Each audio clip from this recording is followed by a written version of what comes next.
यहाँ पर जो भाजपा के मंत्री हैं कैलाश विजयवर्गीय जी, उन्होंने जो अमर्यादित टिप्पणी दी है राहुल गांधी और प्रियंका गांधी जी को लेकर, उसका उस विषय में हमने आपको आज यहाँ पर बुलाया है, जो बेहद अशोभनीय और बेहद निंदनीय टिप्पणी थी। और ये पहली बार नहीं हुआ, ये कई बार महिलाओं के प्रति अशोभनीय टिप्पणी देते रहते हैं।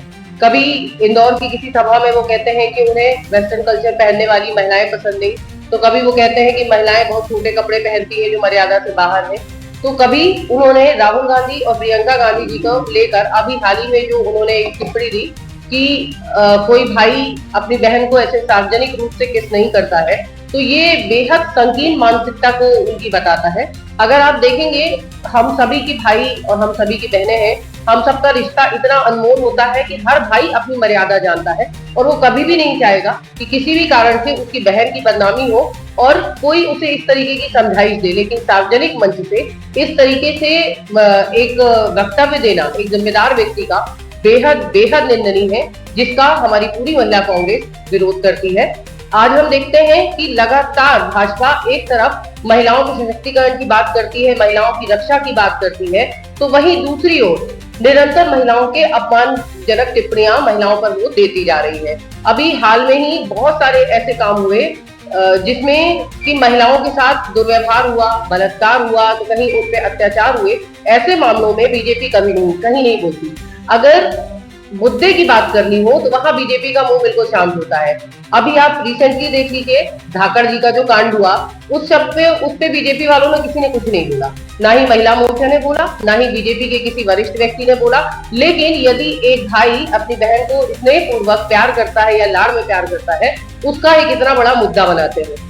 जीएसटी पर वो कुछ नहीं बोलते हैं, बढ़े हुए अत्याचारों पे कुछ नहीं बोलते हैं, महिलाओं पे लगातार होने वाले बलात्कार, लगातार होने वाले जो उन पर अत्याचार है, उस पर वो कुछ नहीं बोलते हैं। लेकिन इस तरीके की बातें करके वो महिलाओं का निरंतर अपमान करते हैं, जिसमें पूरी भाजपा मौन होती है।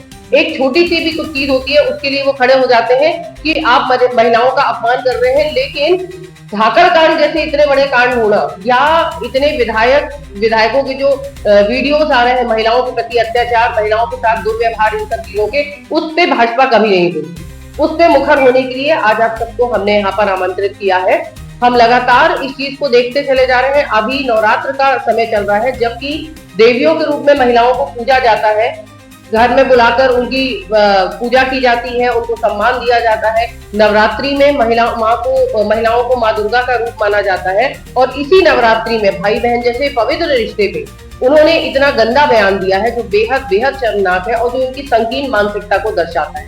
यदि आप देखें तो लगातार मुख्यमंत्री ने खुद माना कि मध्य प्रदेश में लगातार पर डे लगभग 20 से 22 बलात्कार होते हैं।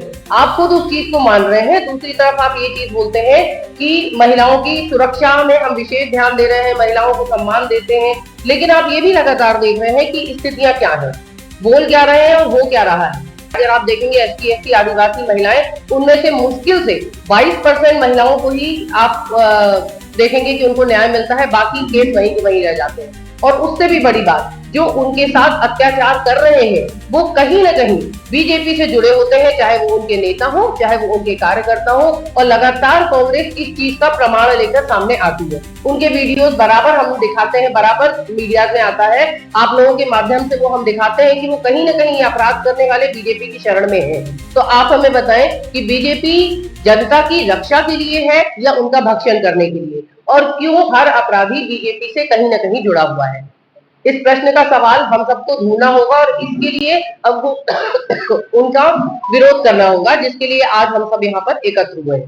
बिल्कुल हम इस चीज की मांग करते हैं कि यदि माफी नहीं मांगी जाती तो या तो मुख्यमंत्री को उनके पद से बर्खास्त करे या फिर महिला कांग्रेस पूरी तरीके से सड़क बनाकर उनका विरोध करेगी और महिलाओं को न्याय दिलाने का काम करेगी।